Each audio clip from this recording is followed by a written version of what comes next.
बाकी है। आगे जाके बंगाल के लोग आपके पार्टी की माइक ऑफ कर देंगे। बस एक चुनाव बाकी है, आप देख लीजिएगा। चाय से शुरू हुई थी सरकार और गाय पे अटक गई और विकास की मौसी 10 साल में रास्ते में भटक गई। इस बीजेपी सरकार ने पिछले 10 सालों में इस देश के लिए क्या किया, उससे बड़ी तालिका बनेगी कि 10 साल में क्या क्या कर सकते थे पर किया नहीं। अगर समय चला गया तो साधना नहीं होगी, अगर भक्त रूठ गए तो आराधना नहीं होगी। और 3 से 303 से 240 के आंकड़े बोलते हैं कि इस बार जो आप चले गए तो दोबारा लौटने की संभावना नहीं होगी। सुश्री सयोनी घोष, बोलो। ये पहली बार की माननीय सदस्य चुनाव जी हाँ, बहुत अच्छी है सर, सुनिए इनका आप बीच में मत टोकना उनको और सलाह मत देना, आप पीछे सीट पे चल जाओ। धन्यवाद अध्यक्ष महोदय, आपने मुझे बोलने का मौका दिया। मैं जादवपुर लोकसभा क्षेत्र से पहली बार चुनकर इस सदन में आई हूँ और मैं धन्यवाद देना चाहती हूँ मेरी लीडर ममता बनर्जी और अभिषेक बनर्जी का, और जादवपुर लोकसभा क्षेत्र के सारे वोटरों का जिन्होंने मुझे भारी बहुमत से जिताया और इस सदन में भेज के बीजेपी को एक पैगाम दिया कि पश्चिम बंगाल में माननीय सदन में इन नेताओं को धन्यवाद नहीं होता। आप और ये संदेश सर, ये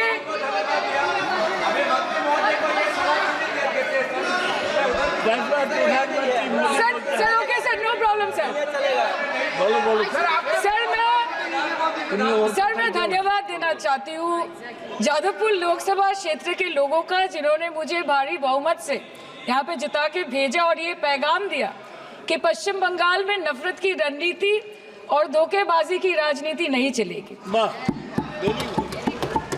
अध्यक्ष महोदय, मैं उम्मीद करूंगी कि आज आप मुझे पूरा बोलने का मौका दें, क्योंकि हाल ही में हुए नीति आयोग की जो मीटिंग हुई थी वहां पे हमारी माननीय मुख्यमंत्री, जो देश की एकमात्र महिला मुख्यमंत्री भी है, उनका माइक बीच राह में ऑफ कर दिया गया था। वो बंगाल के अरे अभी तो शुरुआत है, ये तो ट्रेलर है, पिक्चर बाकी है। अध्यक्ष महोदय, मैं आपसे ये बोलना चाहती हूँ कि वो बंगाल के हक के लिए यहाँ पे सवाल उठाने आई थी, वो बंगाल के लोगों की बात रखने यहाँ पे आई थी, लेकिन उनका माइक ऑफ कर दिया गया। आपके माध्यम से मैं इस सदन में उपस्थित वहाँ जो बैठे हैं माननीय सदस्य, कोई भी नीति आयोग या कोई भी घटना को आपका डिलीट करेंगे। सर एक लाइन सर, मैं यही बताना चाहती हूँ कि बंगाल के लोगों का गला घोटने का काम किया गया और उनकी आवाज को बंद करने का काम किया गया। आगे जाके बंगाल के लोग आपके पार्टी की माइक ऑफ कर देंगे। बस एक चुनाव बाकी है, आप देख लीजिएगा। Sir, all India Trinamool Congress इस सदन और इस देश का 3rd लार्जेस्ट ऑपोजिशन पार्टी है और हम आपसे धन्यवाद हम आपको देते हैं कि आपने हमको रेलवे, स्वास्थ्य, शिक्षा और आज ये पशुपालन जैसे महत्वपूर्ण विषय पे चर्चा करने का मौका दिया। लेकिन तृणमूल कांग्रेस आगे जाके देश के हर महत्वपूर्ण मुद्दे पे बात करेगा, चाहे वो चीन का अनैतिक रूप से इस देश में प्रवेश हो या वो 700 से ऊपर आंदोलन जीवी किसानों की। माननीय सदस्य, आप पहली बार बोल रही हैं, मैं आपको हस्तक्षेप नहीं करना चाहता, लेकिन जिस अनुदानों की मांगों पर चर्चा सर अभी आ रहे हैं सर नीट के घोटाले से लेके जीएसटी के बोझ तक, एयरपोर्ट की छत टूट जाने से लेके रेल पटरी से छूट जाने तक, तृणमूल कांग्रेस के सदस्य, हर सांसद देश के हर गंभीर मुद्दे पर चर्चा करेंगे। बस यही आपको बोलना था। रिस्पेक्टेड सर, मामाटी मानुष is the Magna carta of the governance of West Bengal and our party, and I feel truly honored that today I've been given the opportunity to talk on a ministry which is intrinsic to the Mamati Manush of the country. हमारे किसान अपनी मवेशी को, अपनी फसल को माँ की तरह पूछते हैं, जिस खेत में वो हल चलाते हैं उस जमीन को नमन करते हैं। But does this major sector get support from the government? Sir, Indian agriculture supplies around 58% of India's livelihood and is a principal source of income for half of the population, accounting for 17 to 18% of the country's GDP. 70% of India's rural poor depend on livestock and farm animals. But does this sector get what it deserves? इसका जवाब अगर आप देश के किसान से पूछेंगे तो वो आपको यही बात बोलेंगे कि चाय से शुरू हुई थी सरकार और गाय पे अटक गई और विकास की मौसी 10 साल में रास्ते में भटक गई। Sir, exorbitantly high cost of cattle and poultry feed under the mismanagement of this sector by the current government and wholesale fodder inflation hovering between 25% to 28.6% in the last 2 to 3 years, it is a 9-year high. Sir, किसान खुद क्या खाएंगे? अपने परिवार के लोगों का खिलाएंगे? अपनी गाय भैंस भेड़ बकरी को क्या खिलाएंगे? सर, ऐसे ही वारदात होते हैं जहां गरीबी से जूझता हुआ एक किसान उसको अपनी गाय भेड़ बकरी को बेचने में मजबूर करते हैं और अंत में जाके वो अपनी खुद की जान ले लेते हैं। सर, पिछले 10 सालों में 1,12,000 किसानों ने इस देश में आत्महत्या की। एनसीआरबी की एक रिपोर्ट के अनुसार 10 साल में हर दिन इस देश में एवरेज में 30 किसान हर दिन अपनी जान ले लेते हैं। सर, इस देश के लोगों का यही है किस्सा कि जिसको जिताया वो राजा की तरह जाएगा और जिन्होंने जिताया वो फकीर की तरह। सर, ये बहुत गौरक्षा की भी बातें करते हैं। देश के लोगों को ये पता होना चाहिए that there is a fodder crisis in India and the union minister has himself stated in a written reply in Rajya Sabha that yes, the country is deficit in fodder. So it means that cows are dying without food in government-owned goshalas, especially the BJP-ruled state. 74,000 cattle had died at Panjrapols in Sundarnagar and Banaskantha district of Gujarat in the last 3 years. 200 cows were found dead in Madhya Pradesh's Shivpuri district. 173 cows allegedly died in a week in Chhattisgarh. And 74,016 cows had died in Hingonia Gaushala in Jaipur during the previous BJP government in Rajasthan. तो sir, पहले खाना ही नहीं मिला, fodder crisis, फिर मिल भी जाए तो इतना महंगा कि किसान खरीद ही नहीं पा रहा है, फॉडर इन्फ्लेशन, और सर खाना मिल भी जाए तो पशुओं की बीमारी। उससे मुकाबला करने के लिए इस सरकार ने क्या किया? The Parliamentary Standing Committee on Agriculture, Animal Husbandry and Food Processing presented its report which stated that 32.7 lakh cattle were infected by the viral lumpy skin disease across several states and a whopping 2.4 lakh cattle died within months. ये बोलते हैं कि गाय हमारी माता है पर माँ की रक्षा करना इन्हें नहीं आता है। अध्यक्ष महोदय, हम सब जानते हैं कि इस मिनिस्ट्री के अंतर्गत डेयरी भी आता है और भारत इस पूरी दुनिया में दूध के उत्पादन में नंबर 1 है, contributing to almost 24.46% of global milk production. But since the government has not been able to bridge the gap between demand and supply, it has successfully turned the country from being the largest producer of milk to an importer of milk. In the last 10 years, due to the stagnation in milk production, the gains of white revolution has been systematically whitewashed. The dairy farmers are forced to throw buckets of milk on the highway protesting against meager remuneration for their produce. And the price of milk, on the other hand, has increased by a massive 55% in the past 10 years.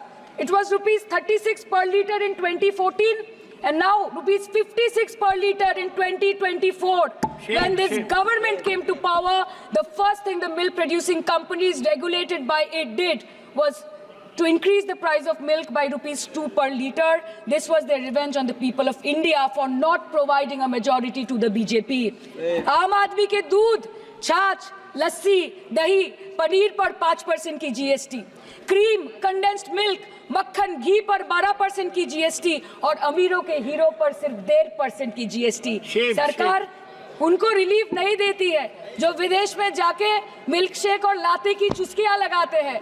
ये सरकार उनको relief नहीं देती जो आम आदमी 2 packet दूध खरीदने से पहले 10 बार सोचता है। सर, बचपन से हम सुनते आए थे कि संडे हो या मंडे रोज खाओ अंडे। India rank 2nd in egg production in the world. और अंडे का फंडा यही है सर कि भारत के बच्चों के किस्मत में महीने में एक अंडा नहीं मिलता। मिड डे मील के चलते हफ्ते में अगर एक आध अंडा मिल भी रहा था तो कहीं धर्म के नाम पे तो कहीं महंगाई के चलते उसे बंद करने की मांग उठ रही है। Sir, more than 50% children under the age of 5 suffer from chronic malnutrition in the country and roughly 17% children are underweight, and yet most BJP ruled states do not serve eggs in mid-day meal scheme. This is the example of Poshan Kal in India. Sir, अंत पे आते हैं मच्छी पे। आप लोगों को ज्यादा पसंद नहीं पर हम क्या करें, हम तो माछे भाते बंगाली है। हमको तो बोलना ही पड़ेगा. And not to forget that 2.8 crore fisher folk are employed directly in catching fish in the country, and millions are employed in the value chain of selling fish and aquaculture. India stands third in the world in the terms of fish production, contributing to 8% of global fish production and ranked second in aquaculture production. The PM talks about blue revolution, but this government has allocated only 0.045% funds out of the total budget for the flagship scheme, Pradhan Mantri Matsya Sampad Yojana. Even after this meager allocation, they did not utilize 39% of the funds, and in 23-24, they did not utilize 24% of the funds allocated. और sir, भले ही सरकार को मणिपुर शब्द से allergy हो, but the fact remains that 1.5 years of lack of governance in the state has led to endangering of the fish species in India's largest freshwater body in Manipur, the Loktak Lake. So the government has to generate employment opportunities, investment in areas such as exports, post-harvest processing, and import substitution. It has to deal with adversities like overfishing, depleting of fish stocks, pollution, disease outbreak, destruction of habitat, and climate change. So my own parliamentary constituency has assembly constituencies like Baruipur, Shonarpur, Bhangor, which are heavily dependent on these sectors for livelihood. Main crops grown are wheat, rice, vegetable, fruit, oilseed, pulses, cotton and jute, and animal husbandry is practiced mostly by women in the self-help groups in the South Chobbish Pargona. They rear a wide range of domestic animals, including cattle, poultry, goat, particularly the black Bengal goat and the Peking duck. And I take extreme pride in saying that in the last 5 years of the TMC government, the CM Mamata Banerjee has allocated a massive amount of 76,680 crore to agriculture and its allied sectors for their development. The government of West Bengal has achieved remarkable success in implementation of state schemes, namely Bangla Dairy.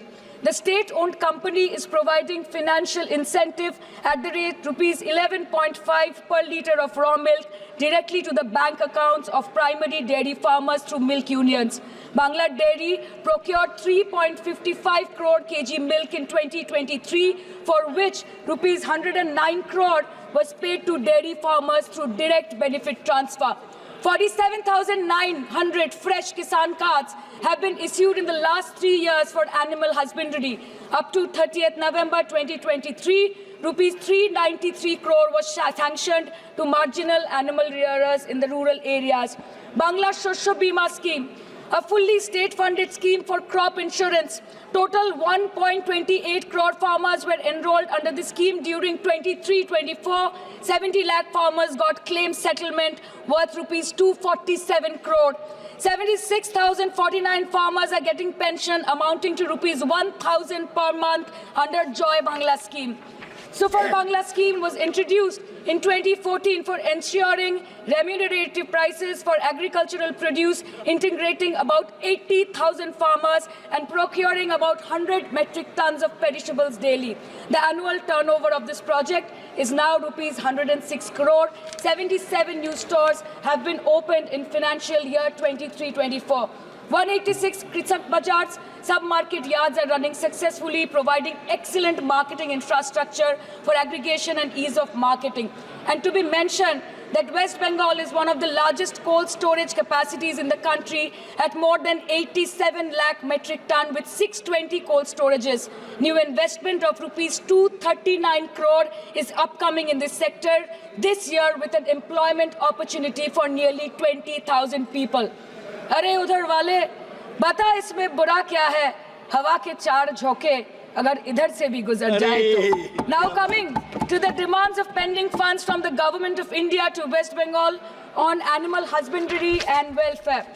50% of the central share, rupees 12.72 crore for financial year 23-24, being the recurring expenditure for mobile veterinary units, is pending with the government of India.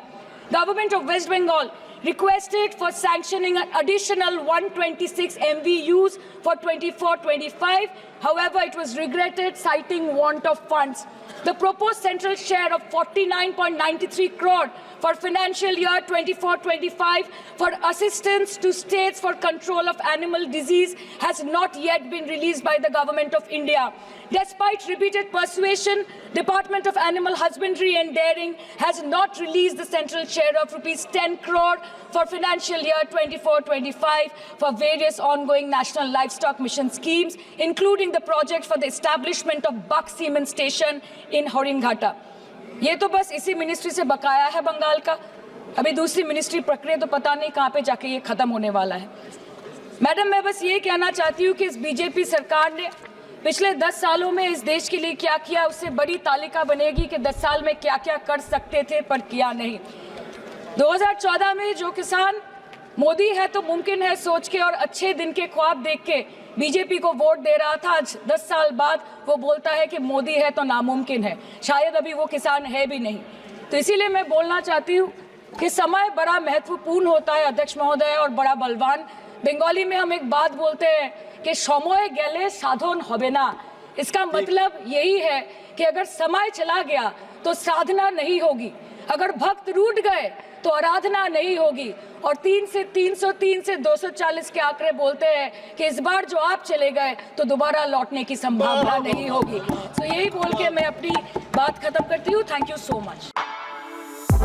For exclusive and insightful videos, subscribe to our new channel ABP Live Premium.